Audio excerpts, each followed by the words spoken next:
Yeah, let's go naman tayo mga kababayan. So, nandito pa rin kami sa Nasugbu, Batangas. Isa sa mga pinabahayan rin natin si Ate Evelyn.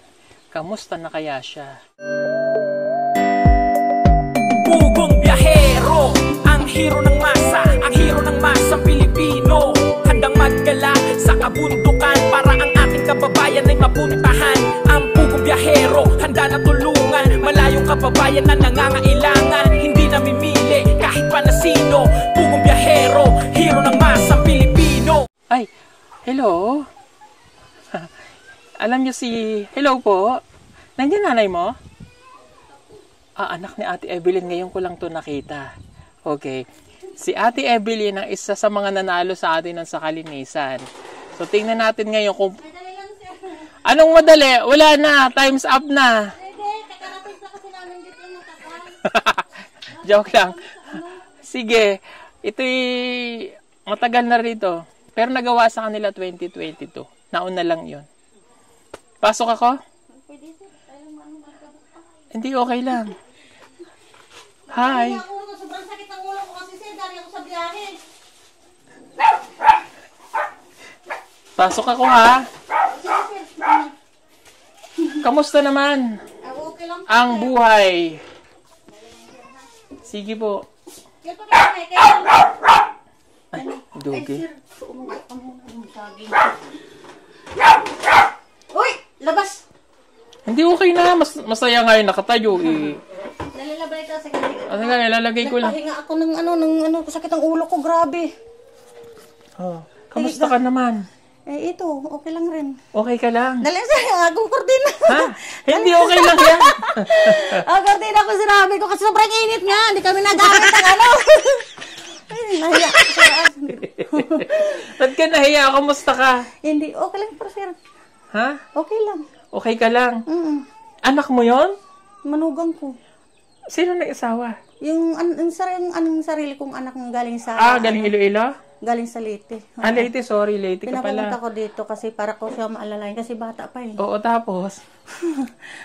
Kain kayo sa saging. Oo nga. Ito yung binaklang saging eh. What? O tapos, kamusta naman ang buhay mo? Ganun pa rin. Nung December. Umupo ka naman, oh. Nung December, sir, nag-aalaga man rin pa rin ako ng manok. Nag-aalaga ko ng manok? Kasi ngayon, nang mahina kasi ngayon. Ang pag-aalaga ko ng manok, kung piyesta, itong December, ganyan lang. Ganun na lang? Kasi, okay. Doon malakas yung kita doon. Nasaan na asawa mo? Sa Manila, may trabaho. Akala ko naghiwalay na kayo. What? Naghiwalay. O, so ikaw naiwan dito?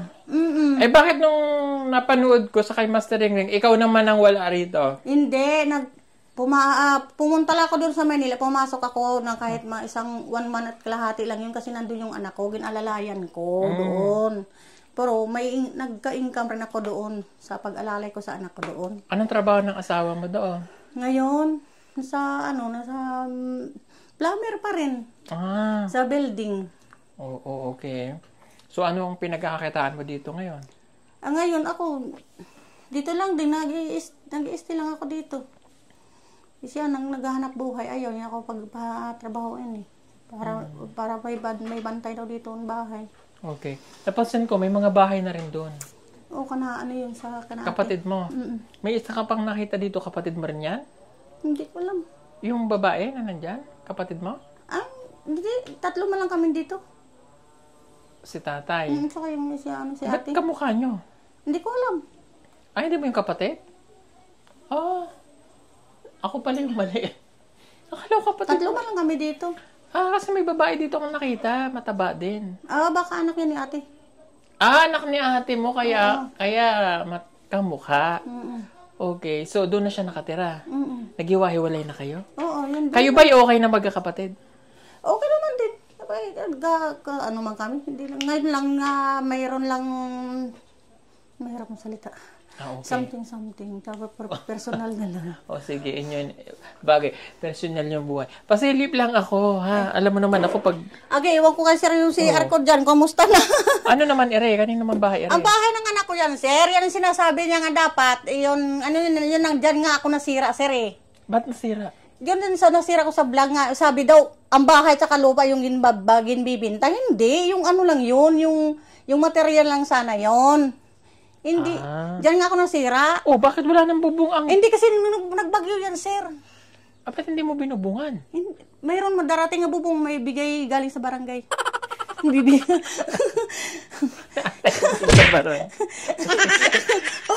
Hindi, mayroon. Bakit?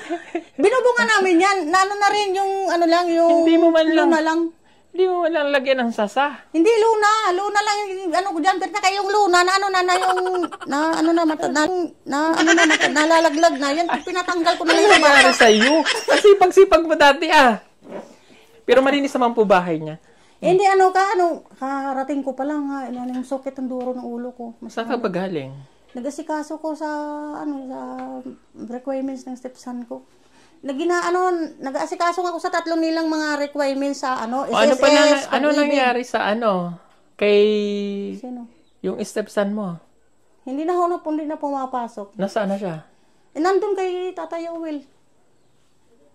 Pero ito pa rin siya kasi yung bata kasi yung matigas talaga ng ulo yung series. Tapos yung palalabas ng mga ibang tao, masama yung ugali kung maano ako.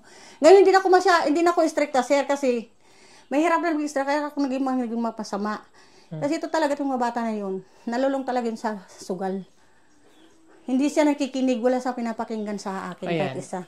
So balit, yung sinasabi ko sa masama nga ako Akong napasama ngayon kasi ganun ba? 'Di ba? Mga comment ng mga tao sa akin, hindi maganda pa. Hindi masabi beton kasi hindi nila alam talaga. Ngayong bata talaga yun. Yan matigas talaga ang ulo. Ano nga pangalan nun? Marcelo. Yun, si Marcelo, scholar yun Ewan ko nangyari. Totoo talaga yun, sir. Pinatanggal talaga ng kahit papa niya. Papa ito talaga nagdesisyon ipatanggal siya sa sponsor. Kasi hindi na siya nagtitino. Maliligo sa ilog, barobarkada, ganito, ganyan. Binata hindi naman na yun, nakikinig. Ha? Binata na. Pero binata na kahit papano. Ba't kahit papano? Tumangkad-tangkad na. Binata na talaga yun. Makikinsi na yung edad nun Oo. Ay, nako. Hindi ako nakapunta dito nung Pasko kasi... Okay lang, sir. Nagkasakit ako Oo, alam ko yan, sir. Nakita ko dyan sa Hindi ako nakapunta kaya pero nanonood pa rin ako. Thank you. Subaybay nyo pa rin ako doon. Papasko ko hindi ko... Sir, hindi ko kayo nabalikan Okay lang, salamat, sir. God bless. Puhunan ko ito sa manok ulit ngayon. Puhunan mo ulit. Ipupunan ko to. Yung manok mo mamamatay lang. Hindi. Ngayong magpiesta, ngayong April. Ngayong February. Magpipiesta. Bago pa piesta, oo. Wala ka ng baboy dyan, Coming pa lang. Wow, coming. Hindi pa kasi yung pera kasi nga pambili ko ng baboy, ngayong na-income ko sa manok, nabawasan ko. Kasi nang ginasikaso ko sa mga papel nila. Ginkuhaan ko alam nyo, noon, yan si Ate Evelyn, nanalo yan Malinis pa lang naman ang bahay niya. Syempre, lagi siyang wala. Kung baga, busy siya. Busy ako ngayon, sir, sa lakad-lakad. Sa lakad ko ng mga papilis nila. Alam ko, busy ka sa Joke lang. Hindi. Dito ko sa bahay, stay na to. Kahit na sa mga may buto dyan, ko dyan, sabi ko, stay ko dito. Naglilinis ako ng kasi nagtatanim ako sa labak. Saan? Doon, malinis na ng sa likod? Oo, may tanim ba ngayon? May tanim lang sa baba, ang konti. Pero, anong tanim mo? Kamuting kahoy. Pero hindi pa makikita. Gamitin yung lupa hanggang nandiyan pa. Di ba? Kasi rides lang naman po ito talaga hindi naman po ito titulado. At least noon may matirhan sila ng maayos kasi noon talagang wala silang matitirhan na Test na paggawan ng kahit pa. At least ilang taon na to? Magti 3 years na at least, di ba? Nag-iipon dito. Kami, sir. Bakit? Para mapalitan namin ito yung dingding kasi medyo nabubulok na nga yung mga dingding. Mag-iipon ka. Oo, mag-iipon. Mayroon na kami, nag-iipon. Nag-start na kami pag-ipon, sir. Oh, very good. At least kahit paano masabi nyo At least naman yung bahay ni Ate Evelyn, okay naman. Halika nga din sa labas, may nakita akong halaman eh. Anong halaman? Target lock. Yan. Ayan. Ihingi ako niyan mamaya. O, sige ba? Huwag kang madamot ha. Oy! Makapal na nga yan, sir. Oo, alam ko makapal din yung mukha ko. Hindi, okay lang yan, sir. Kasi yung namimiss ko dati pag nagtutur tayo sa garden, wala kang tsinelas. Hindi, nandito chinilas ko. Ha? Ayun, sir, oh, ang labak na sinasabi ko. Saan? Ayan, oh. Doon, sa baba. Ito pa nga yung pananim ko, yung iba eh. Ayun, Ayun, wala ka na palang manok nilinisan ko na. yun. Saan? Ayun, nilinisan ko yun. Ginamasan ko talaga yun para magtataniman ko yan. Ang taniman mo ng talong. Lahat na yan, maano ko yan, sir. Maanuhan. Focus ako dito ngayon sa ano ko, sa ano ko. Focus. Bakaming talaga, sir, kasi yung akin, kulungan, meron ako kulungan ng baboy. Di ba dati dyan ka nagtatanim? Hindi, wala na kasi, hindi ko kaya yun, sir, masyado na. Maano na yung katawan ko. Kaya mo yan, ikaw talaga. Ang darling ko man lang yung mahilig yun, mananim mas talaga masyado. Pero Kanino mga manok yan? sa amin, Bawal magsabong. hindi man kami nagsasabong, sir. Anong ginagawa nyo dyan? Inalagaan, tapos bibinta. Malapit 1,000 yung isa. Mahal pala yan, ganyan ano. Oo. Di yan na lang alaga. Tinuruan. Pero huwag kayo magsusugal ha. Ay, hindi ka. Hindi ka nagsusugal. Ikaw ba'y may anak ka pa nag-aaral? May next year, mag-aaral ulit yung grade 10 ko. Pero nandun ngayon sa atin niya sa Quezon. Okay. So ayan mga kababayan, dinala ko lang si Ate Evelyn, si Kuya Carlito at saka sila Angelica dito, no? So yun lang po at kami ay uuwi na. Salamat ha. Sige, sir, salamat. God bless, sir. Oh, nice to meet you. Nice to see you again, ha? Sige lang, sir. Hindi ka naman nagbago, hindi ka naman pumayat.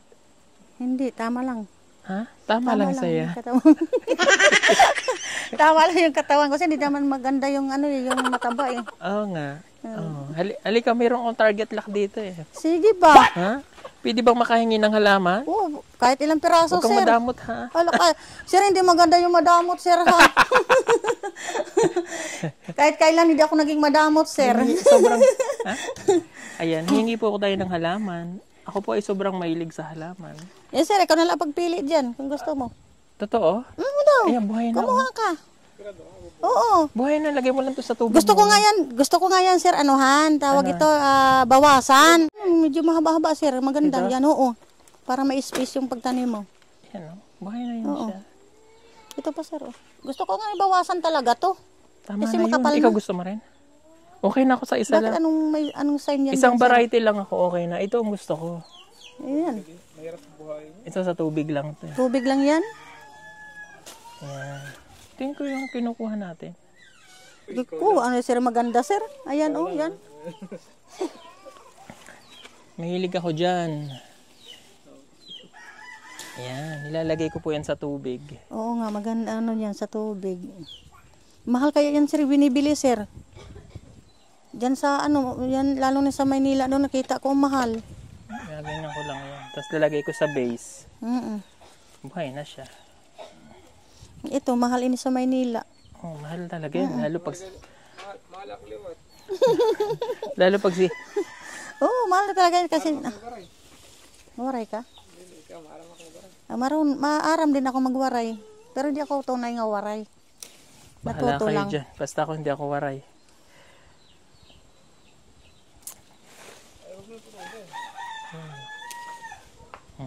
Salamat ate. Sige, okay lang, sir. Ha? Thank you so Yes, much. sir, yung mo. May halaman na ako. Paparamihin ko yan. Thank you ha. Salamat po ha. Thank you dito ha. Thank you po sa halaman. Ayan o. Oh. Ingatan mo lang yung bahay para Oh, sige, sir. tumagal pa ha. Malinis naman po siya sa bahay nila. Oh. Hindi na kasi umalis kasi talaga ako, sir. Nasakit ang ulo ko nang pahinga muna ko kadali. O ayan. So, napakatagal na panahon na hindi kami dumalaw dito. Ha? 1 year kaya, sir, sobra. Ah, 1 year ano? Oo, 1 year na hindi ako dumalaw sa iyo. Okay, wala naman problema talaga, sir, eh. Sa akin, araw-araw ko naman talagang nilinisan yung bahay ko. Nasira lang ko nung may tumira dito sa bahay nga baboy yung yung paligid ko. Sino bang tumira sa bahay mo? Yung tumira dyan sa kabila nga nga naawa man lang kami nun nga nga wala silang matitirahan. Hayaan mo na, at least nakatulong ka. Oo nga. Ano? Oh, si Ate Evelyn po, yan, sa mga bago nating nanonood, pwede nyo pong panoorin ang kwento rin na kanyang buhay. I-comment ko na lang dyan sa comment section para makita nyo kung sino siya. Ito po yung tiyahin ni Alet na nakatira doon. Na pinatayaan din ng bahay galing sa sponsor natin. Ang nagpatuloy po nitong pagpapagawa nito sila Ren, sila Master Ring, yan, sila Madam Yola. Sila po yung PB team natin na nakatulong dito. That time, kaya yan, nagkabahay sila. Pero, matagal ko po silang hindi nadalaw. Pero nanalo na ito si Ate Evelyn sa pinakamalinis na bahay sa lahat ng PB team. Ano po? So, na-stop lang yun kasi nga naging busy ako. Hindi na ako makapasyal. Sa dami po na aking ginagawa. Pero ngayon, at least nakita ko kayo. Mag-iingat kayo dito ha. At salamat sa halaman na aking nakuha. Ito po yung aking pararamin at palalaguin para maging maganda ang buhay. Yung nilalagyan ng stick. Wag yan. Nakakatakot yan. Hindi, yung stick na yung to, yung malalaki. Oo nga. Maganda lagyan ng sige. stick yan, para nakatayo lang siya. Kailan ba tatabasin yung mga tubo dyan? Hindi ko lang alam. Baka February yata. Pero bawal kumuha dyan, di ba? Hindi naman bawal. Pwede naman kumuha din kahit isang puno. So, pwede akong kumuha kahit isang puno? Pwede? Vlog pagod talaga. So, ibig sabihin, pag kumuha tayo na isang puno dyan, makikita doon, dadaling ko pa uwi, okay lang? Okay lang siguro. Ayoko, may siguro. Hindi. Kasi ako sanay sir manguha, hindi sa akin eh. Hindi, tatanong ko sana doon sa bakanting lote ni nanay. Para mayroon siya doong tubo rin kami. Hindi nga, bawal talaga. Hindi ko lang alam sir, kasi hindi naman kumukuha yan dyan eh. Sino ba may-ari niyan? Si Tatay Rowel? Hindi. Hindi. Iba nang may-ari niyan. Iba na. So, wala talaga kaming makukuha dyan. Takot ako manguha sir, hindi sa akin tanim. Tama. Huwag na lang tayong humingi dahil hindi naman pala tayo makakuha ng tubo. At sa may-ari po ng tubo, hindi po kami kumuha ha. Alam, kinuha ko. O siya, sige Ate Evelyn. Papatawa lang yan. O siya, sige na. Sige sir, salamat. Bye-bye. See you again when I see you. God bless. Bye-bye. Okay, let's go. Ayan. May plano sana akong manguha ng tubo eh. Ito oh. Kaso hindi naman pala sa akin.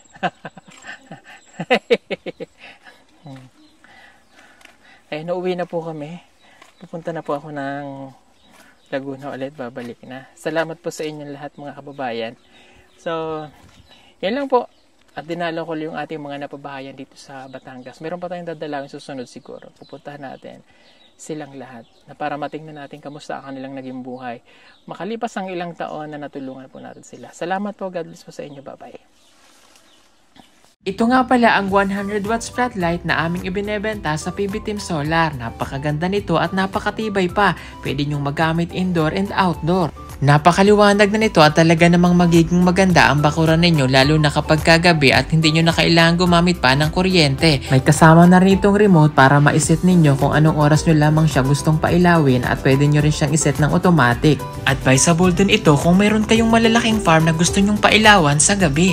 At para naman makatipid sa loob ng bahay ninyo, pwede nyo rin itong gamitin sa mga kwarto. Kaya ano pang inaantay ninyo? Mag-order na po kayo at mag-message sa aming messenger account at PB Team Solar.